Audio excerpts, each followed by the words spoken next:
پوری محفل پہ چادر تنی نور کی، نور پھیلا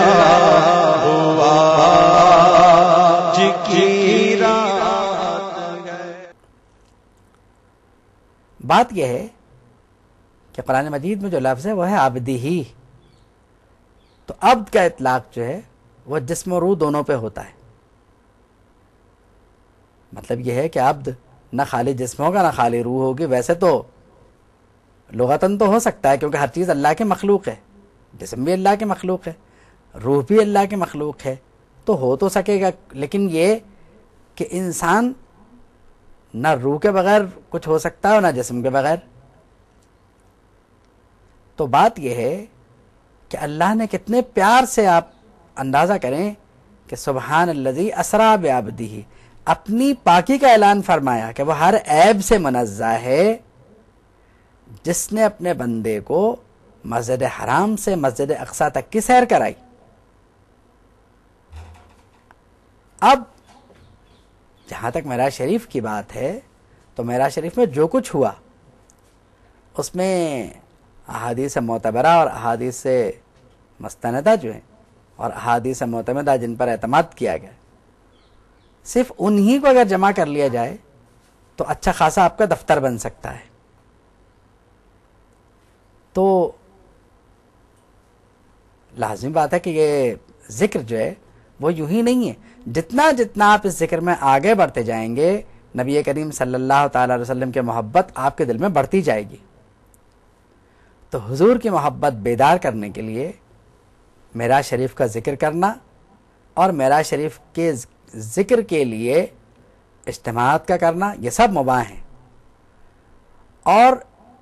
بلا شبہ اس بات کو جشن معراج کہنے میں کوئی حرج بھی نہیں ہے۔ اور معراج شریف صرف ہم ہی نہیں منا رہے، یہ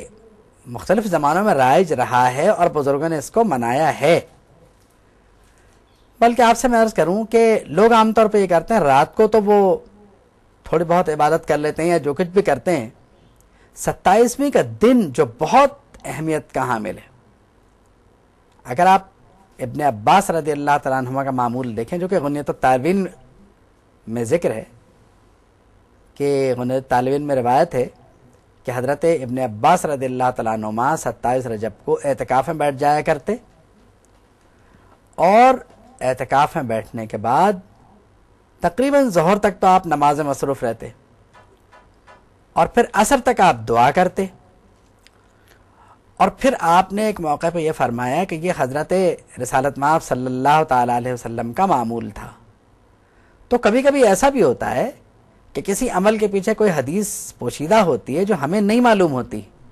ہم اپنی غفلت کا اعتراف کرنے کے بجائے ہم کہتے ہیں کہ حدیث سے عمل ثابت نہیں ہے۔ تو بات یہ کہ یہ نہیں کہنا چاہیے، بلکہ ہمیں غور کرنا چاہیے کہ کہیں ایسا تو نہیں ہے کہ اس کے وجہ کوئی حدیث پوشیدہ اور یہ عمل حدیث کے مطابق ہے اور ہم اس کی نفی کر کے گناہگار ہو جائیں۔ پھر آپ ایک موقع پہ دیکھیں تو نبی کریم صلی اللہ تعالی وسلم کے معراج شریف میں جتنی حکمتیں پوشیدہ ہیں ابھی تو ان پر گفتگو ہوئی ہی نہیں ہے۔ مجھے اعتراف ہے کہ ذکر معراج جس طرح ہونا چاہیے اس کا حق ادا نہیں ہو سکا۔ اللہ رب العالمین ہمیں اس ذکر مبارک کو کرنے کی، اس ذکر مبارک کو سننے کی، اور اس میں موجود پیغام پر اور اس میں موجود جو حکمتیں ہیں ان پر عمل کی توفیق عطا فرمائے، اور نبی کریم صلی اللہ تعالی علیہ وسلم کی حد درجہ محبت ہمیں عطا فرمائے۔ اور میں سمجھتا ہوں کہ ہر رات میں، یعنی اگر ٹھیک ہے اتنا بھی مان لیں کہ ذکر یعنی شب معراج شریف جو ہے اس کے معمولات کہیں نہیں آئے، لیکن آپ یہ یقین رکھیں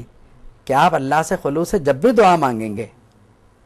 وہ یقیناً قبول ہوگی۔ نبی کریم صلی اللہ تعالیٰ علیہ وسلم کے لیے شب معراج شریف انتہائی افضلیت کے حامل ہے، اور امت اس میں یعنی اس مبارک رات میں جو جشن مناتی ہے وہ اللہ رب العالمین کا اس بات پر شکر ادا کرنے کے لیے مناتی ہے